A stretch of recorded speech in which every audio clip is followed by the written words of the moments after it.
So many of you. Thank you all for coming and joining us this evening, our event with Anna Funder. I'm Chip Raleigh. I'm the Artistic Director of Sydney Writers' Festival. There's been an extraordinary demand to see the author that we have here for you tonight, Anna Funder, the author of All That I Am, which among 7 awards it has received this year is the Miles Franklin Literary Award. I don't think in the 3 years that I've been at Sydney Writers' Festival, we've ever had this kind of response to an Australian author. So this feels like we're getting somebody from overseas, and in a way, we actually are getting somebody from overseas. Usually when an international writer comes, there's a bit of buzz and excitement, somebody you haven't ever seen before. But we are getting somebody from overseas because, of course, Anna now lives in New York, and we want to pay particular thanks to Penguin Books and to Anna for giving us this delightful opportunity to present her. Anna is the author of All That I Am, which is her debut novel, and she is also, of course, the author of Stasiland, also awarded, many of you will know Stasiland, an extraordinary nonfiction book about how those who participated in the secret police of the former German Democratic Republic are reconciling what they did during that time with people who were the victims of that time. That book was awarded the BBC 4 Samuel Johnson Prize, the largest prize for a nonfiction book in the Anglosphere. So, no small stuff. So, Anna is going to be coming on stage, and she will be presented in conversation with writer, author, and actually my partner, Ann Summers. So, Anna's a good friend of mine, and Ann is my partner, so this sort of feels like I'm having dinner here and letting you all listen in. And they're really good friends, so please just listen in to this intimate conversation between 2 friends and 2 great writers. Ladies and gentlemen, please join me in welcoming Anna Funder and Ann Summers.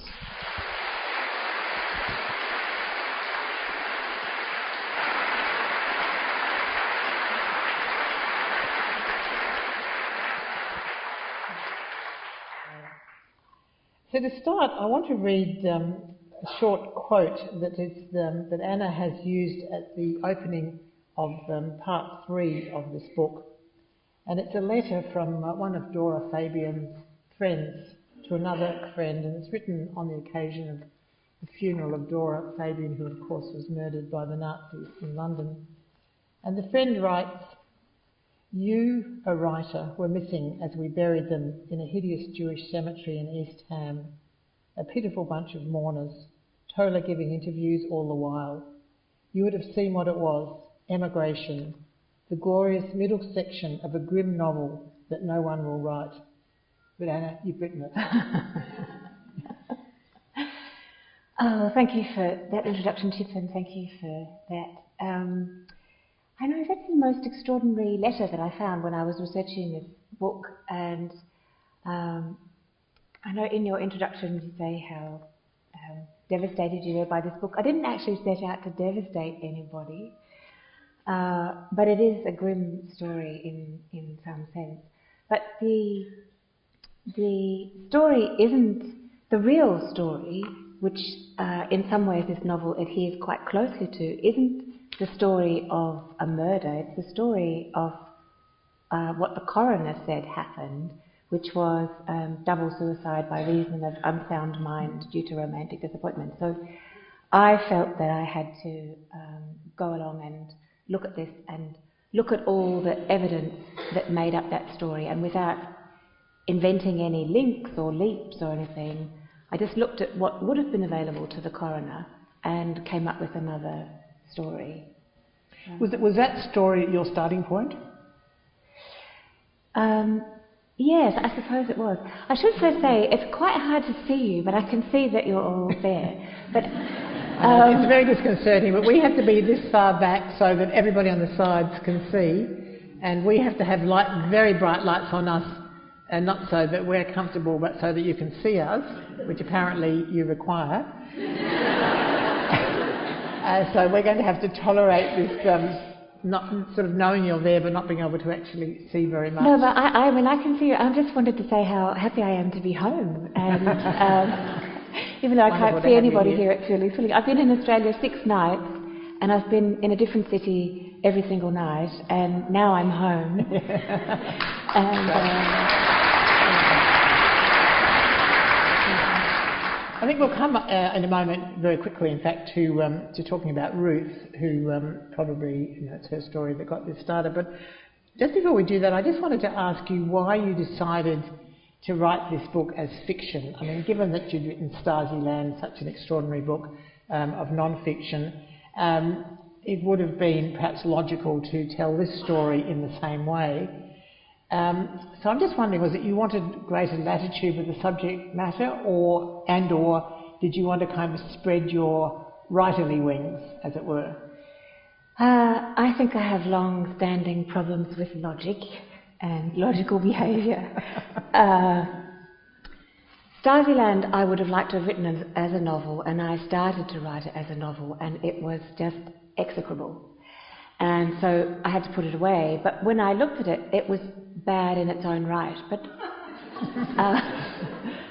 But also for other reasons, because that was a book about people who were alive and walking around Berlin and East German towns, and it was about really extraordinary courage on the one hand, and on the other hand it was about this unbelievable, ridiculous world in the GDR where the secret police might break into your flat and steal your underwear and bottle it to have a sample of your bodily odour, to train a dog to track you, or irradiate a manuscript, or do all these things. And I felt that the first task of a novel is to create a believable world, and if I wanted to, in some sense, bear witness and represent that deformed kind of world, and then the extraordinary courage it took to do something against it, it had to be non-fiction, because no one would really believe it in a novel.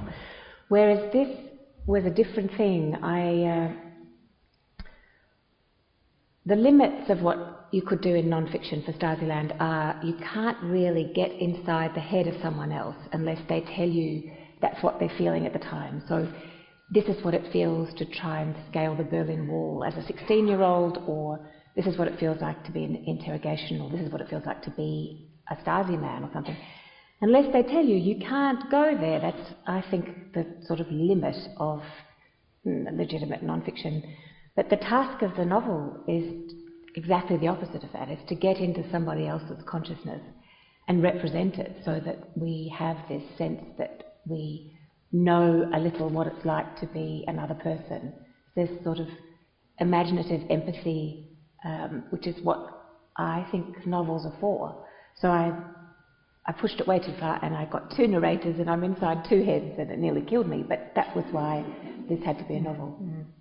Well, let's talk about Ruth, your friend Ruth Blatt, and perhaps you could tell us, how you met her and how it was that you were able to become friends with somebody across a generation, many generations. She's considerably older than you, and her life had been so extraordinarily different from yours. So how was it that you two were able to not just meet, but for her to share her story with you in the way that she did? Yes. Ruth Blatt, the woman who was the inspiration behind Ruth Becker, she taught my German teacher German. And when I was 19, I'd left school and was applying for a scholarship to go and study in Germany, to be in Berlin for the first time. And I asked my former German teacher if she could help me with my application, because you had to write in German on it, and absolutely no reflection on her magnificent teaching. My written German was just very poor still, and I said, can you help me? And she very wisely begged off and said, but go and see Ruth. So I turned up at this old woman's door in Caulfield in Melbourne, and she was exactly 60 years older than me. She was born in 1906. And I knew her story, her story preceded her. I knew she'd been an anti-Hitler activist. I knew she'd tried to smuggle 135 anti-Hitler leaflets on tissue paper stuffed down her trousers back into Germany in 1935, and I knew she'd been arrested and been in prison for 5 years before the war broke out. But when I got to know her, she was this fantastic, feisty, straight-talking, liberated woman. She was an older woman who was very honest about all sorts of things. I mean, I think she really missed sex. And as a 19-year-old, you don't imagine that someone who's in their 70s, you don't imagine their full humanity, let me put it that way. And I necessarily. And I loved her in her own right, but I also loved the fact that I had this friend who, knowing her, meant that the whole history of the 20th century really kind of concertinaed back on itself. So instead of what happened in Weimar Germany or under Hitler being something that I read about in a book, it was something that my feisty, funny, bewigged friend in the coffee shop did. So she told you these stories? She told me all these stories. Did you speak in German or English? No, in English, yes. I think my German pained her. Okay. And I guess one thing that I'm very curious about, and I guess anyone who's read the book also would be, is how much of Ruth Becker's story is Ruth Blood? How much did you... The story is very close. So Ruth's story kind of... She and Dora were cousins? No. No. No, they were friends and they were in the same political party. So there were some things which I'm very happy to talk about, which were kind of condensations, just to stick my characters together very closely. Ruth and Dora were friends and they knew each other, and Ruth very much admired Dora. Dora was a big figure in the movement, and Ruth was a smaller wheel in a way. I made them cousins because if I had... I didn't want to have to explain female friendship, which I find very complicated. And although in retrospect, now that I go around the bookshops, there's this 50 shades of everything. And then there's my book. And so I'm thinking I should write the prequel, All That I Was, and then I'm going to write All That I Was Will Be. I might deal with female friendship in the prequel. With handcuffs and everything else. It would be a big hit. But, so I condensed that, and I wanted to have this very admiring relationship. So they were 5 or 6 years apart, and if I made them cousins, it meant that I could have this quite adoring, unquestioned relationship, and I could also represent both their childhoods through Ruth's eyes, and show this very privileged, intellectual, Jewish, cultured, leading echelon in German society with these few strokes about the childhood. So that's what I wanted to do. Ruth was married to someone she felt betrayed her, and she divorced him in prison. Hans was married to a well-to-do Jewish woman who was also called Ruth, whom he was estranged from, and he also betrayed. So I just sort of amalgamated those relationships. Right. But everything that happened to Ruth, which is largely described in the end, is the true story of Ruth, and what Hans did to Bertie is absolutely true, and what happened to Dora and Matilda is true, and the coroner's report is true, and Hans's suspected role in that is also true. But there were, because the coronial inquiry, whether it was instructed by the Home Office at that time to deliberately turn a blind eye to Nazi activities in London, I don't know, but it certainly did. And I just went along and made this other story that seemed to me possible and possibly truer than this ridiculous coronial verdict. Mm. And can I ask you, Anna, why, in telling the story, did you move Ruth to Sydney? I mean, you wanted to write about Sydney, your adopted city. Yes, I did. Right? I you did. write about Sydney magnificently. You give us a wonderful view of Sydney. So I guess when I was reading it, I was thinking, well, she just wants to write about her new city. And that's why she's done this. But am I being a little bit cynical there? No, I wanted to... No, not cynical. I'm completely in love with Sydney. I was writing this in Sydney, and I also, it's a backhanded or not so backhanded kind of love song to Sydney in some ways, all of the Ruth contemporary bits, which I really love writing. I think that Sydney is so lush and so incredibly beautiful and so free. It made this fantastic opposition to what was going on in the 30s in Germany and this fairly grim London stuff as well. I just wanted this incredible new world feeling, along with, the Bellevue Hill tree poisoners and everything else that I wanted in there. So, yeah, the .com millionaires. You have Ruth saying, just before her death, I am a vessel of memory in a world of forgetting. And she also says a few lines later, once you have imagined such suffering, how can you do nothing? So did you have a bigger political purpose in telling this story?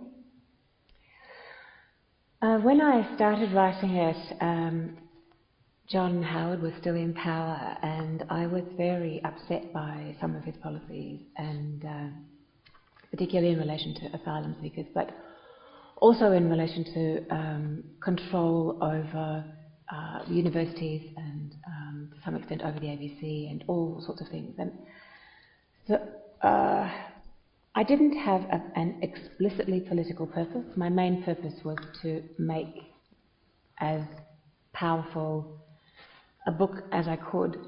But things happened in the writing of it, like quite towards the end.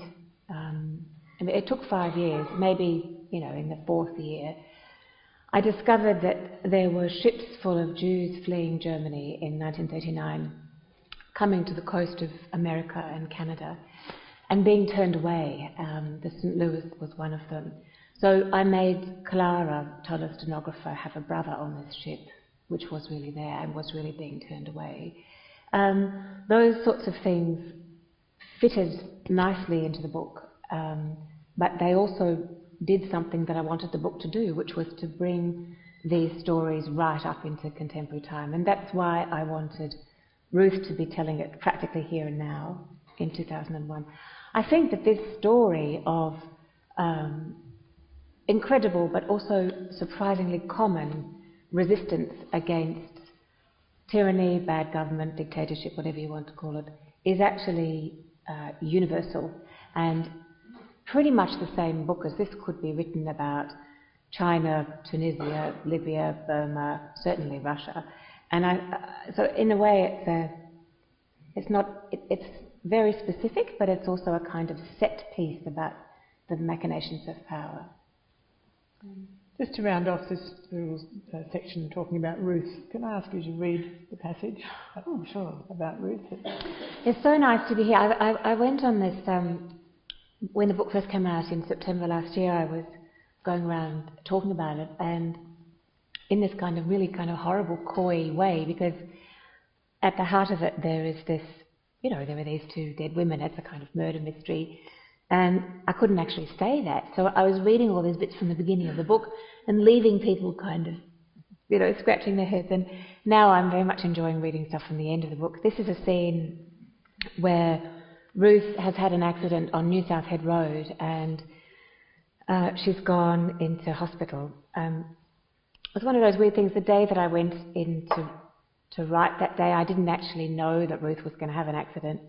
And so even though it was bad for her, it was very good for me that she had an accident on New South Head Road, because it meant she's this old woman going in and out of memory, like I think a lot of old people do, where what you had for breakfast is irrelevant, but what happened in your childhood or 60 years ago is very, very vibrant to you. And that meant that I could write about the construction of our inner sense of self, which is a story. So we organise our memories into beginnings and middles and ends that they don't otherwise have in a narrative effort to make sense of things. And that's obviously what writers try to do as well, so I quite enjoyed that. This is Ruth in the hospital. She wants to go home. So it's towards the end of the book. She's had the accident means one of her eyes is covered. I open my one eye. The doctor is about 20 years old. I must seem prehistoric to him, and at least 150, a heavy-lidded tortoise, an evolutionary relic long since surpassed, washed up by some freak disaster, coughed out of the earth and into this modern hospital bed.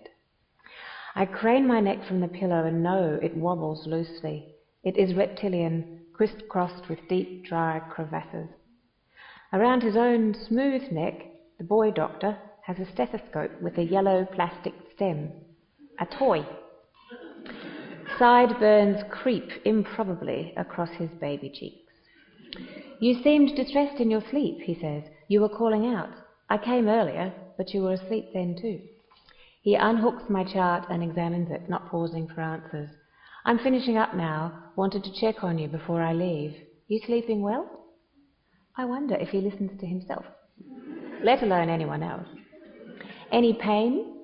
He looks at me, pen poised like a doctor on daytime TV, an underage actor cast to suspend disbelief. Next, they will require me to believe in my own recovery, walk out of here as the credits roll for the century just past, ready to combat the return season of terror in a world that never learns. None I can't account for, I say. Pardon? He hangs the chart back. I'm fine, I tell him. Vivid dreams, that's all. Let me see. The hairy infant picks up the chart again. Sometimes, with more senior patients, we recommend a mild antipsychotic along with the pain relief. I am not hallucinating. No, well, he says, it's entirely up to you. But that's the thing, boyo, it's not. This vast life, the real interior one, in which we remain linked to the dead, because the dream inside us ignores trivialities like breath or absence. This vast life is not under our control. Everything we have seen and everyone we have known goes into us and constitutes us, whether we like it or not. We are linked together in a pattern we cannot see and whose effects we cannot know. One slub here, a dropped stitch there, a bump encounter in that place, and the whole fabric will be different once it is woven. I look into his clear caramel eyes. Who knows what trace I might leave inside of you, boy? They are all so real to me, is all I say. I still have a modicum of control. He looks at me quizzically. There's an indentation in his left ear where he's taken an earring out. As he leans over me, I allow myself to wonder about tattoos, insinuating themselves across the small inside of his upper arm, perhaps a bull's head and horns in the sweet hollow of his back where his shirt tucks in. The mind is a curious thing, spooling and unspooling. May I? He says, as he pulls down my bottom eyelid without waiting for an answer. What about some B12 then? I'll arrange it for tomorrow. I couldn't really care. What he cannot know, or why are we taught so little, and it is such a basic thing, is that one does not remember one's own pain. It is the suffering of others that undoes us. I lift myself onto one elbow, which is the most emphasis my ruined body will allow. I'd like to go home. He looks at me as if the idea had never occurred to him as a possible clinical outcome, as if it were an ambition above my station. He folds his lips together. I'll discuss it with the team, he says. We'll get back to you on that, Mrs. Becker. As he tucks his pen into the pocket of his gown, he holds my gaze, and then he smiles, lips still closed. It's a sympathetic look. He's wondering whether I know what he knows. And then he pats the bed twice, a brisk parting coda, and walks out the door. Dr. Becker, actually, I mutter to his crisp white back.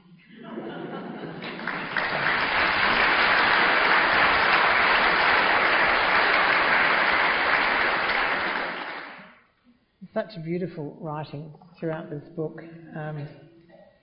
I just want to go now to the title, All That I Am. You've just read to us, Anna, everything we have seen and everyone we have known goes into us, and obviously it's the recurring theme of the book, and there are a couple of key moments. There's Dora saying to Toller in London, Toller's trying to defend his relationship with the young girl, Christiane, and Dora says, because that's not all you are. Yeah.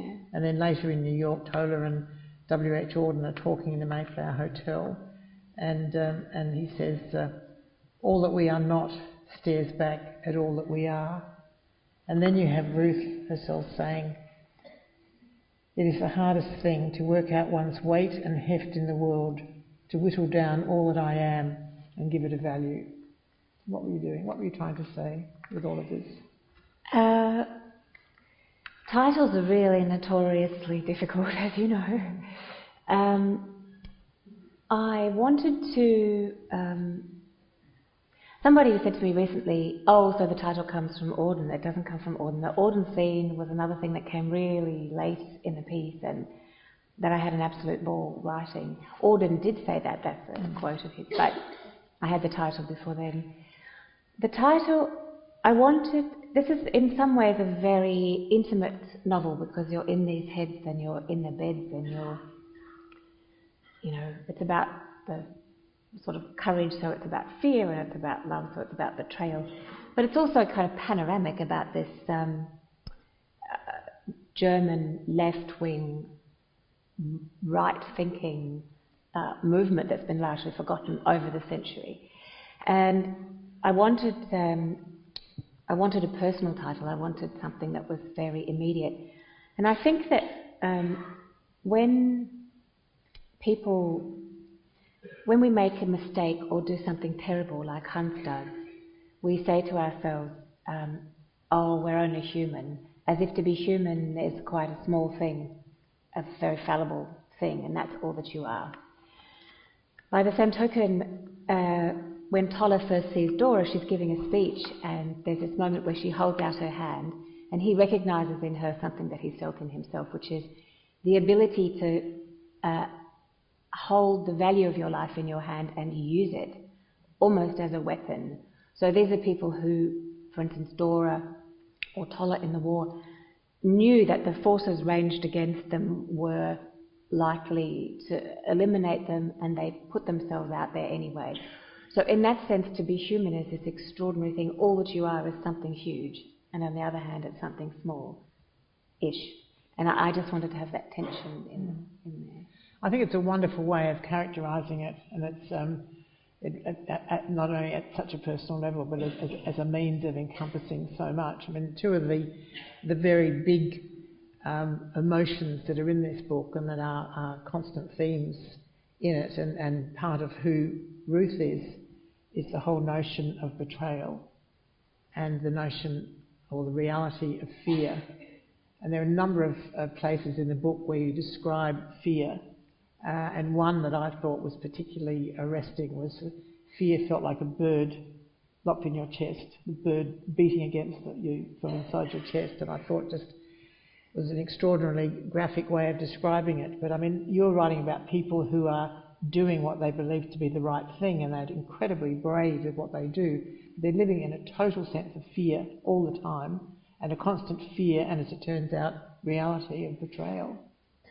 Yes, I think that's right. Somebody asked me in Hobart, actually, why you're so interested in fear. I'm not really. What I'm really interested in is the courage, like in Stasiland, and because I think it's very common. I think it's more common than we think, and I think it's this extraordinary thing about everybody from firefighters to these people. There is this impulse to do often quite self-destructive things for the benefit of the group.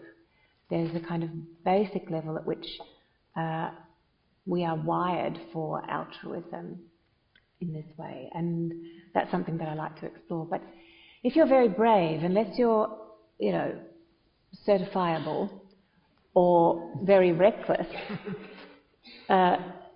being that brave involves dealing with the fear of what is ranged against you. So to represent courage, you have to represent fear. So that's why I really spent a lot of time doing both of those things.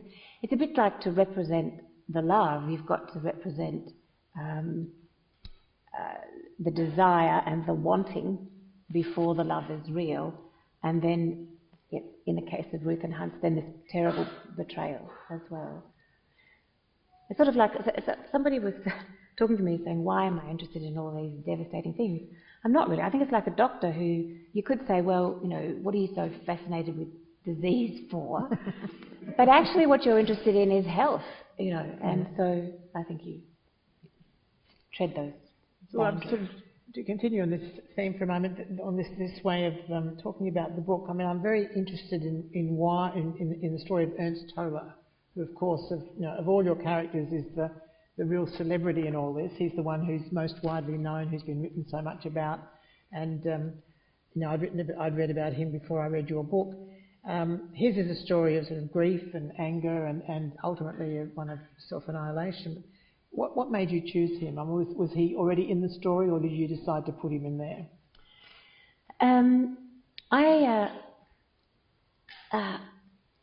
my admiration for you knows no bounds, as you know. But I never had heard of Toller before I came across this. I managed to do an entire, I'm admitting a horrible amount about my own.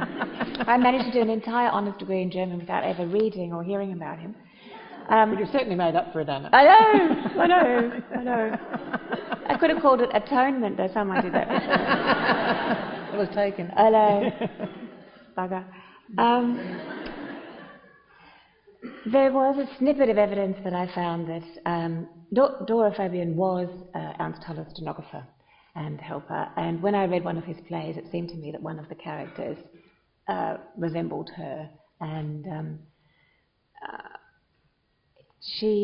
there was then just this snippet of evidence in a letter that she had had an unhappy love affair with Toller. So the real Dora was this fantastically liberated, clever woman who had all these incredibly interesting lovers, half the left-wing House of Lords in the UK. Which I would have been, that's my 50 Shades. But that was enough for me to go on, because if I was going to tell this story, which is essentially like this murder mystery, I was really exhausted every time. I'd come home from the UTS tower and couldn't read anymore and couldn't really think anymore. I'd turn the television on, and there would be inevitably one of these acronymed American cop shows on. There was NCIS and CSI and NCSI Miami and blah, blah, blah. And they seemed to me to always start with a dead woman being pulled out on a slab, preferably attractive and naked, and then the show would be this, the dramatic setup was either a forensic investigator or a detective chasing down a criminal. And the woman was completely irrelevant. She was what you might call a MacGuffin, something to get the story going. But I wanted my heroine in a story that had that kind of shape, really. I wanted her to be alive, and I wanted her to keep wanting to be alive. I wanted that to be the dramatic tension. So I didn't want a detective figure, and I didn't want it wrapped up too neatly. I don't feel that that's very true to how I experience my life, that things are not necessarily wrapped up so neatly. So I thought I would narrate it from the point of view of two people who knew her quite intimately and loved her quite dearly, and Toller was the obvious choice, and Ruth was another choice. So that's why I did that kind of narration. But you actually, I remember, because you and I have known each other for a long time and known each other while you were writing this book, and I think the section on Toller sitting in the Mayfair Hotel on Central Park West in 1939, starting to write the story of Dora, is one of the first parts you wrote, wasn't it? Yeah, it was, yes. Anne was one of the mainstays of my sanity while I wrote this book. She's been very modest about that. Yeah, I spent about 18 months doing the research for this, including 6 weeks in London, where we went with the family, and I managed to get inside the flat where they had lived. I kind of ridiculously wrote this letter from Australia to, I haven't told you about it then, the tenant, top floor flat, 12 Great Ormond Street, Bloomsbury. A bit like how I'd written to Stasi men, you write a letter, you send it off in a bottle, you see what's going to happen. And I got no response, and then when we were in London, I just rang on the doorbell and said, I'm really not stalking you, but I wrote you a letter and you don't need to let me in. And this very nice Pakistani family was living in the tiny top flat of this Georgian building in London, and they let me in. And that was the research. Were they refugees? I don't know. I mean, they looked like very recent arrivals. And when I got into the room, which was the room I think that Dora and Matilda died in, I didn't say to them, I said I'm writing I said, I'm writing a book and my characters lived in this flat. But when he said, I'll show you all around, he was so nice. And he opened the door and there's a double bed in this room. It was very, very moving to see something that I'd spent so much imaginative effort thinking about. And his wife was there dressed in one of those incredibly graceful saris, breastfeeding their baby sitting on this bed. So it was a very lovely scene. But while I was doing the research, the character of Toller came very clearly and quite easily. And he was a real pleasure to write, even though he's so sad and so miserable, because it was such an extraordinary life. And also a lot of what he's doing is enacting in a kind of, enacting the problems of a writing life, but writ very large. So he was what we would say today, we would, I'm sure, call him manic depressive. He would spend months at a time in a room and pretend that he'd gone overseas, send the word out that he wasn't there. And then he had these periods of massive and intense public activism where he was the man about town on every committee, and the very famous playwright and kind of this wunderkind of Germany. And it was so shocking, though, to the other emigres, the other German emigres living in the United States.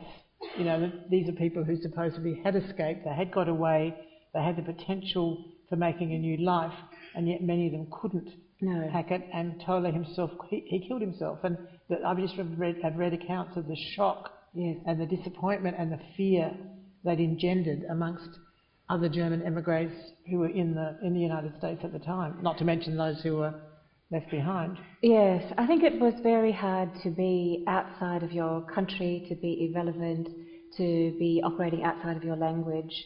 Toller had been wealthy. He'd given all his money away to try and save the starving children of Spain, and he was really very depressed. But he also had this thing where his most productive time was when he was in his 20s, locked up in prison for having been the leader of this short-lived, very curious Bavarian socialist revolution. And that confinement and containment allowed him, I think, to stabilise these mood swings and to be very, very productive. And any creative work requires really distinct limits. It doesn't actually require kind of prison bars. But he really did put then bars on the windows of all the flats that he subsequently lived in his workrooms. And when you find out something like that, you just go, I mean, your first reaction is, isn't that terrible? Your second reaction is, that's going in my book. But the thing about him was that he, when he, facing the blank page was frightening and kind of horrible, even though he wrote well, and the risk of sending him off in a depressive episode when he did that was great. But by the same token, when he was being the man about town, he wasn't writing, and so he felt that he wasn't really living properly.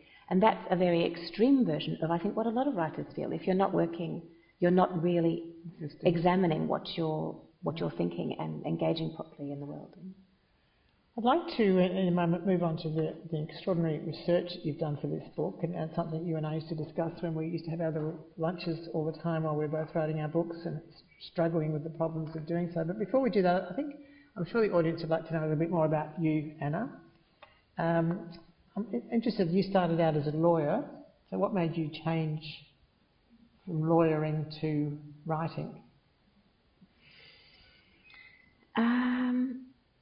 I was thinking about how to explain that, and there's a long version and a short version. Maybe the short version, because I've got quite a few more personal questions to ask you.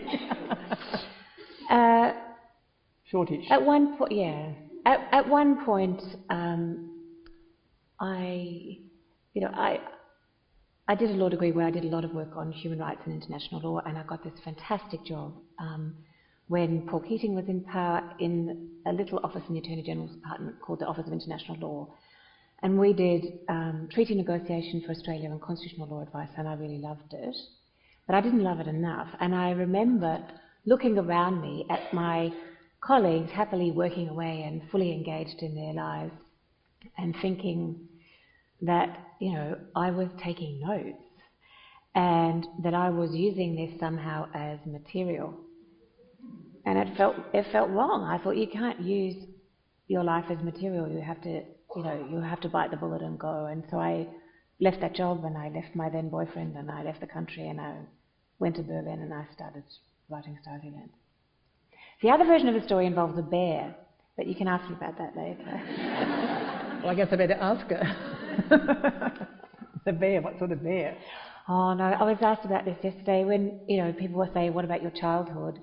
And I've been desperately searching for, writers are meant to have long periods of illness. During which you read all the classics? Yes, during which I read all the classics. That didn't happen. But I was thinking about this. I was remembering when I was 5 years old, we lived in the States and we went camping to Yosemite National Park where there are bears. And we had to string up, this made a big impression on 5-year-old me, we had to string up our food in the trees because otherwise the bears would have that as an appetizer and then you as the main. And my brother had been born and my mother was breastfeeding my brother and I needed to go to the toilet and she said, I can't take you. All you need to do is walk down that path to the campsite and then you turn left and that's where the toilets are. And I didn't know left from right. She said, right, put your hand up. So she made me put my hand up. She said, just walk down there and go left. And so I did and then I came straight back. And I said, I can't go, there's a bear down there. And I was apparently, on one version a storyteller, on the other version a terrible liar. And poor mum just got really quite cross and said, you just get down there.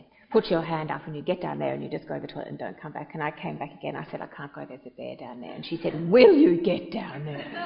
And so I went down. The next time I came back, there was this irate adult attached to the arm who said, is it you who is sending this child down there? There is a bear down there. And then my mother had the good grace when she finished the feed to go and take a photograph of this bear, which I now have as evidence. I hope you still got that. I have it. Good. But I was thinking that what you're really doing as a writer is you're saying, I went, there are bears out there, I saw the bear, and I'm going to tell you the story. Now, I was told by on Facebook today, in fact, by the person who interviewed you in Canberra on Sunday, that I should ask you about your first day at school in France. Yeah. I don't know the answer to that. You should never ask a question you don't know the answer to, but I'm doing that. So. Well, shortly after the bear incident, we went to live in France where I started school, and Mum, she's dead now, but she was a child psychologist.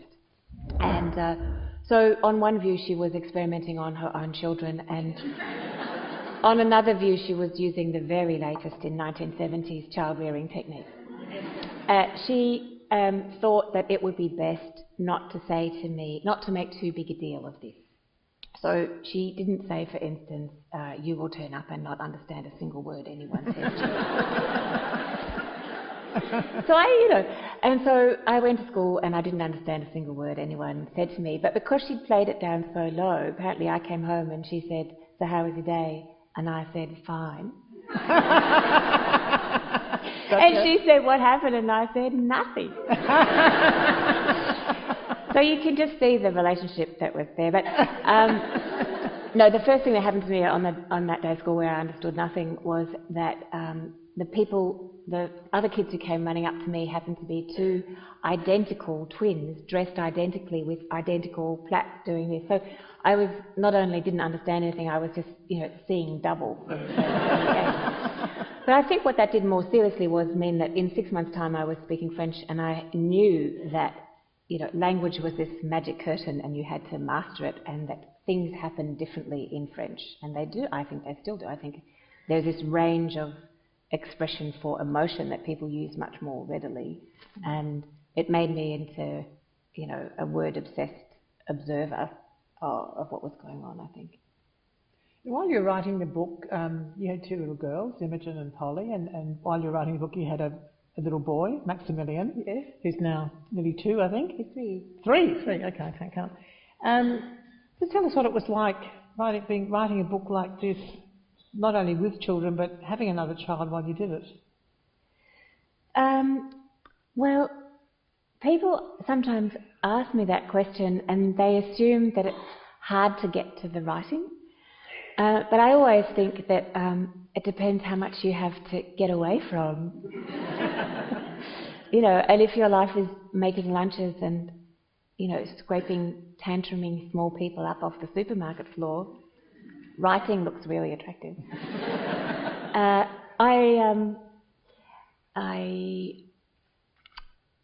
did it, I suppose, relatively slowly. And the other thing was, and I'll know this when the kids are grown up, I was quite distracted a lot of the time, and I have to try to, I spent a lot of time in playgrounds, ostensibly watching the children, but not really thinking about them, for which I feel quite bad. Yes. I think they've turned out all right. Early days. You told us that the book took 5 years to write. I mean, I'm assuming part of that time was because you had a lot of family responsibilities to deal with as well. But I'm just wondering whether the length of time that it took to write this book, apart from those, was it the research or the writing? I mean, why did it take so long? I mean, that is a long time. Why did it take so long? It is a long time. I don't think it really had anything much to do with the children, because I worked right through all of that. The research part was probably about 18 months in all, and then I was writing. But I took 6 months off after Max was born, but I had finished the manuscript by then, and I thought that I would come back to it with fresh eyes. I'm not sure that I did. But it just took that long because I would work 4 or 5 hours a day, and it was a complicated structure, which I wanted to seem not complicated. And I'm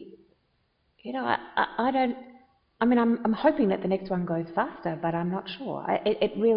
That's what it took to get those things on the page. And at the end of the day, I didn't have anything more to put on the page. I think that was just... Well, I certainly didn't mean that as a criticism. No. To say, why did it take so damn long to do it?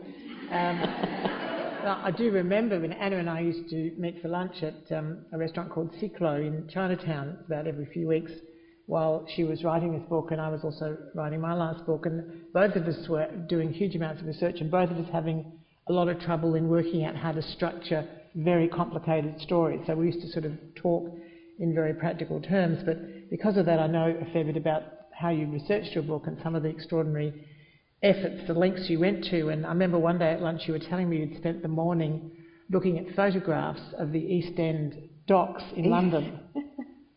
And I was sort of I was extremely impressed, but quite flabbergasted that you'd go into all this detail to look at these pictures of what the docks were like in 1938 or 39 or whatever it was, all just so you'd have the background for where Ruth was taking her photographs. Partly where she was taking her photographs, and partly because there's a scene where Hans comes very upset to the docks, and I wanted to know how that worked, and I wanted to know what those ships looked like.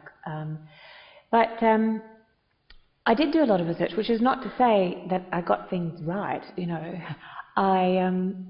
The editing of this book took place between Melbourne and London and New York, because all the English language publishers wanted to help me, I suppose is what they'd say. And then there was this extraordinary fact checker in London, and she went through the book. Is this did I interrupt for a minute? Yes. Is this unusual for a novel to be fact checked? I don't know. I've never heard of that before. No. But I mean, I think it's very impressive. Yes. But I mean, I know it created a lot of extra work for you, but it's quite extraordinary that they did that. Well, I was very pleased that they did. So this is a I remember one of the questions you told me, one of the questions that the fact checker had was, this is the ball, Mrs. Franklin's ball. Yes, I know. Was it true that they were eating oysters from China spoons in London in 1935? Oh, I was just desperate to have, just for reasons of the rhythm of the sentence, I think, and the sensuality of it, I wanted oyster flesh swaying in China spoons. That went back and forth across the ocean. But I couldn't have it. But that was the least of it. I mean, we had... But how did you know Yes. that they used China spoons at balls in London in 1939? I didn't know, and I didn't much care. I just wanted them to have it. So I thought that was true. I didn't know you'd made it up. No, it's all made up. And what about the mojitos? Were they made up too? Oh, the mojitos. The mojitos. I mean, what are they doing drinking mojitos in Berlin in 1933? I thought we invented that drink, in the 90s. Oh, no, that was a whole other question. The mojitos was, I mean, there was, a few weeks of mojito debate, because I had caipirinhas in there at first, because I needed Hans, this is in the opening pages, I needed Hans to have a stick with which this cocktail was being made, because the stick later reappears when the Nazis invade the flat as this derisive penis-like object, and so I needed a cocktail made with a stick. Oh, it went back and forth. They couldn't have mojitos because they were too well, they couldn't have caipirinhas because they were too modern, went back and forth. And then some, you know, savant, they have these kind of editing savants, went and found that Ernest Hemingway's favourite drink had been a mojito, and yes, he was in Cuba in 1929, but just possibly because my characters were so with it and groovy in Berlin at that time, they might have known about that. But you know, there were incredible things. It was like I had. This is a terrible admission, really, because I was so concerned to get such a lot of it right psychologically and plot-wise and everything. But you know, the drinks and the food, I thought I could have a bit of fun with. But I wasn't right about that at all. In one scene, in the background of a scene in London, Ruth gets off a bus, and at Piccadilly Circus, and there's a policeman in the background, and I dressed him up in white gloves, and I had him directing traffic. It's like half a sentence or something. It came back with a huge red line around it saying there couldn't have been a policeman at Piccadilly Circus because it's too big an intersection. The gloves made him sound Italian and possibly effeminate.